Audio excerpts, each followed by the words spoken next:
Desde un pequeño pueblo en Ilocos Norte hasta los pasillos del poder en Manila. El viaje de Ferdinand Marcos está lleno de ambición, controversia e influencia duradera. Como 10º presidente de Filipinas, el reinado de Marcos estuvo marcado por un importante desarrollo de infraestructura. La imposición de la ley marcial y acusaciones generalizadas de corrupción y abusos de los derechos humanos. Su historia es un complejo entramado de destreza política y gobierno autoritario, que deja un legado que continúa dando forma a la historia de Filipinas. Únase a nosotros mientras profundizamos en la vida y la época de Ferdinand Marcos, una figura que sigue siendo venerada y vilipendiada. Hoy hablaremos de quién es Ferdinand Marcos y de su biografía. Entonces, antes de comenzar, asegúrese de presionar el botón me gusta y suscribirse a mi canal. Temprana edad y educación. Ferdinand Marcos nació el 11 de septiembre de 1917 en Sarrat, un pequeño pueblo de la provincia norteña de Ilocos Norte. Sus padres, Mariano Marcos y Josefa Edralin, fueron figuras influyentes en su comunidad. Mariano, abogado y congresista, inculcó en el joven Fernando un fuerte sentido de ambición y perspicacia política. La educación temprana de Fernando estuvo marcada por la excelencia académica. Asistió a la Universidad de Filipinas, donde estudió Derecho. Fue aquí donde el formidable intelecto y las habilidades oratorias de Marcos comenzaron a brillar. En 1939, cuando aún era estudiante de Derecho, fue acusado y posteriormente condenado por el asesinato de Julio Nalundasan, el rival político de su padre. Sorprendentemente, Marcos logró estudiar para el examen de abogacía mientras estaba en prisión, aprobando con la puntuación más alta del país. Apeló con éxito su condena y fue absuelto por la Corte Suprema, un testimonio de su destreza legal y determinación. Entrada a la política. La incursión de Marcos en la política comenzó con su elección a la Cámara de Representantes en 1949, en representación de Ilocos Norte. Su carrera política rápidamente cobró impulso. Como congresista, era conocido por su elocuencia, carisma y capacidad para navegar por el complejo panorama de la política filipina. En 1954 se casó con Imelda Romualdez, una reina de belleza deleite, cuyo encanto y ambición serían fundamentales para su ascenso político. En 1959, Marcos ganó un escaño en el Senado, donde solidificó aún más su influencia política. Se desempeñó como presidente del Senado de 1963 a 1965, demostrando su capacidad para liderar y consolidar el poder. Su mandato en el Senado estuvo marcado por logros legislativos y alianzas estratégicas que allanaron el camino para sus ambiciones presidenciales. Ambiciones presidenciales y primer mandato. En 1965, Ferdinand Marcos se postuló para presidente bajo el Partido Nacionalista, derrotando al titular Diosdado Macapagal. Su campaña se basó en promesas de progreso económico, desarrollo de infraestructura y unidad nacional.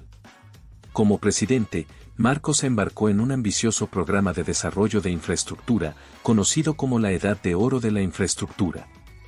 Este periodo vio la construcción de carreteras, puentes, escuelas y hospitales, lo que mejoró significativamente el paisaje físico del país y sentó las bases para el crecimiento económico.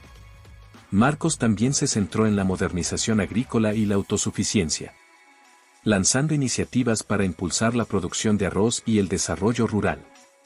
Estos esfuerzos le valieron un apoyo considerable, particularmente entre los votantes rurales. La declaración de ley marcial. A pesar de los primeros éxitos, la presidencia de Marcos enfrentó desafíos crecientes, incluida la inestabilidad económica, el malestar social y una creciente insurgencia comunista. En respuesta a estas amenazas, Marcos declaró la ley marcial el 21 de septiembre de 1972. Citó la necesidad de reprimir la rebelión comunista y restablecer el orden como justificación para esta drástica medida. La ley marcial marcó un punto de inflexión en la historia de Filipinas. Bajo la proclamación No. 1081, Marcos asumió poderes extraordinarios, gobernando efectivamente por decreto.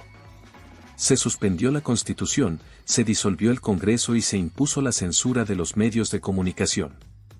Se arrestó a opositores políticos, activistas y periodistas y los abusos contra los derechos humanos se generalizaron. La represión del régimen contra la disidencia y la imposición de gobiernos autoritarios se justificaron bajo el pretexto de la seguridad y el desarrollo nacionales. La nueva sociedad y las políticas económicas.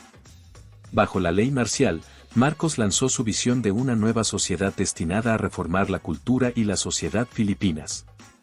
Implementó políticas para estabilizar la economía, atraer inversión extranjera y promover la industrialización.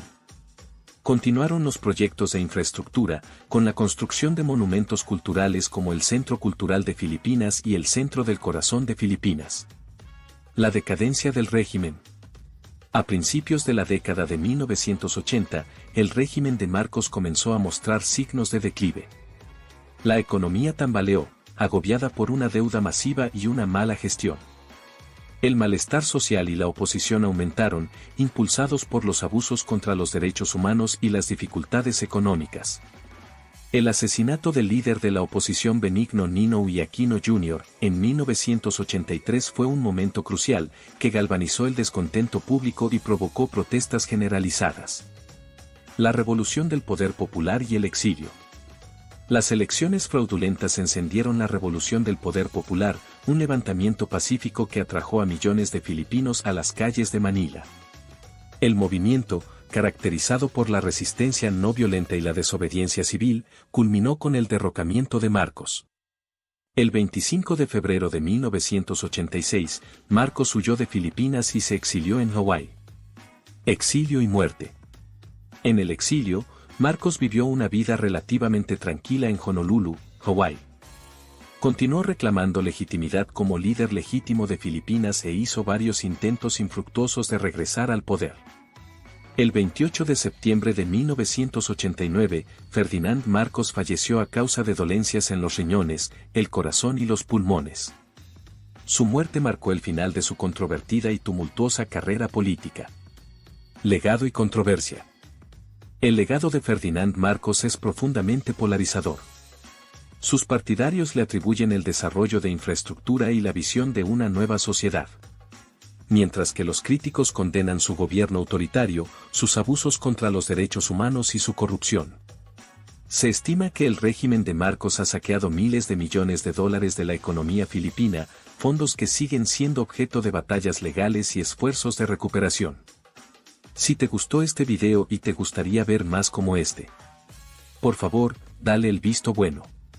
Deja un comentario y haz clic en el botón para suscribirte.